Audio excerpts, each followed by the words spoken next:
Hey guys, welcome back to the Giulia Quadrifoglio. Yeah, we've got a good few videos on this car because, well, it's pretty much my favorite car at the moment. I love this thing. I think it's absolutely insane, but I don't love everything about it.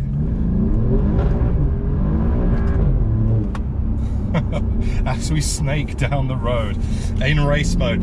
Yeah, so whilst I have a massive kind of love affair with the Giulia Quadrifoglio, I absolutely love it, but there are things that I dislike about it, and I don't often, in fact, I think for those people who have watched my videos in the past, a lot of this stuff I have mentioned in the past, but I wanted to kind of group it all together into one video. For anybody watching this who kind of wants to know, I guess, some of the negatives about this car, I guess. I think that's the right way to say it, because there are a couple of negatives on it, in my opinion.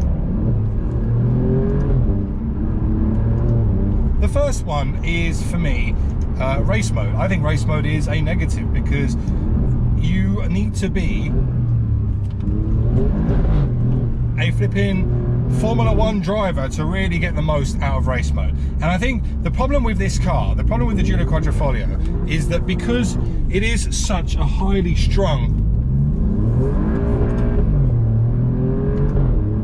it is such a highly strung 2.9 litre V6 twin turbo engine, there is so much power, and it only weighs 1,500 kilos. It means that to get all of that power down in anything other than bone dry conditions in race mode is going to be almost, it's just a massive challenge. And I think what that does, that takes away almost a percentage of the usability of the car.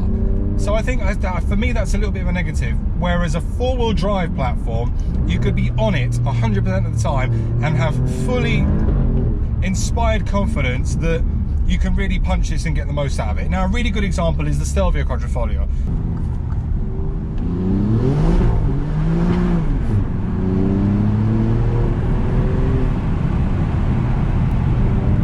The Stelvio Quadrifoglio is four-wheel drive, and I've driven that car and I feel so much more in control. Flipping out. So much more in control of that car than I do in this. And this car for me it's a scary car. I find this a scary car to drive. And yes, look, I am no professional race driver. I am just like you watching this video. I'm a petrol head. I've got a passion for cars. I enjoy putting my foot down. Every time I do, the back starts to light up. And I think for some people that will put them off this car because it's almost too aggressive. For others, it'll be like, yes, that is the car for me, and I will be buying that. And to be fair, I'm in that category, but I just thought I'd call it out because I think it's fair to at least discuss it.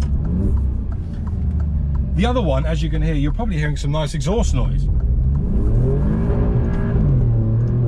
But in order to hear that exhaust noise, I'm having to leave the car and race. You don't get the option that you do in other kind of cars like the BMWs of the world, etc., where, you know, on the Sports Plus, you get the valves, the butterfly valves open up and you get all of that noise, yet you still keep the traction.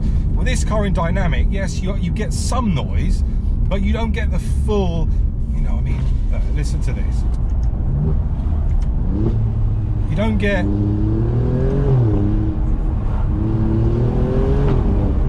those pops and bangs on the upshift as much unless you're in race.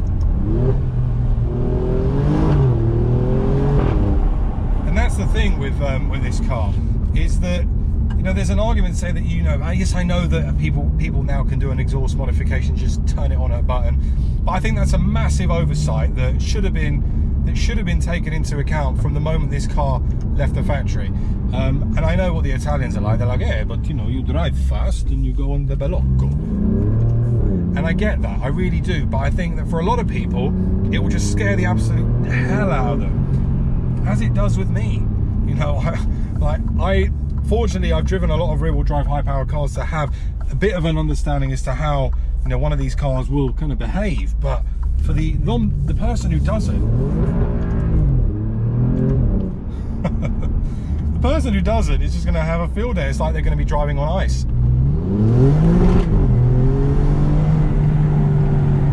And that's the other one.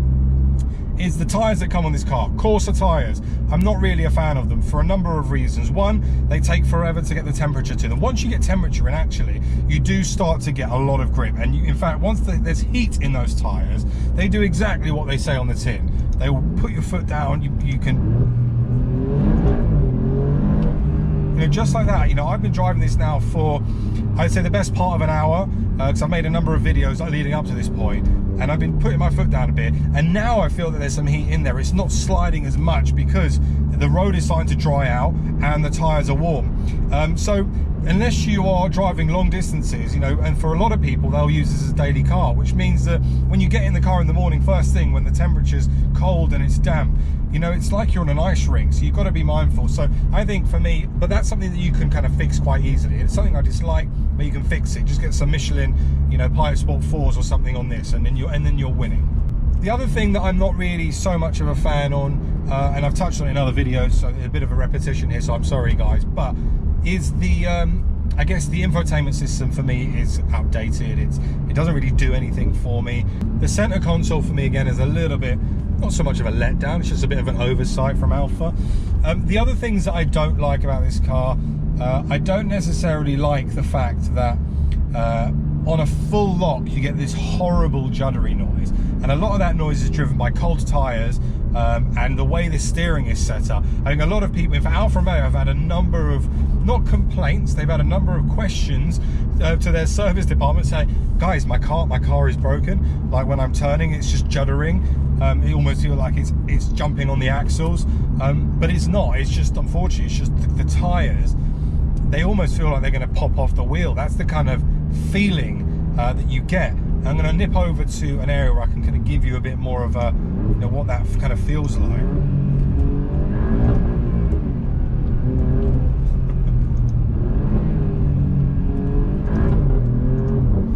What about noise? Do I dislike the noise on this car? Not really. I think it does sound good. I love the noise it makes when that ZF box engages the next gear. I think that's a real nice crackle on the upshift. Don't get much drama on the downshift.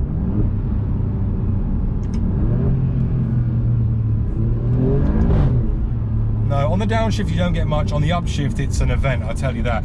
But it's, for me, I'm more of a fan of the kind of high-pitched screaming noise. So like my 4C sounds louder than this car. It sounds a lot louder than this car.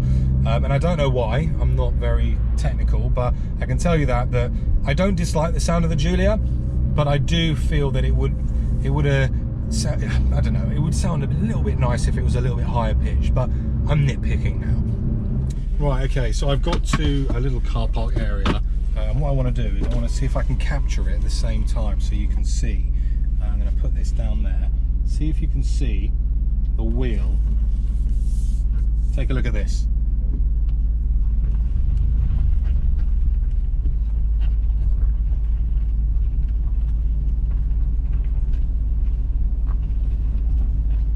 It's not, it doesn't seem, it just feels a bit odd.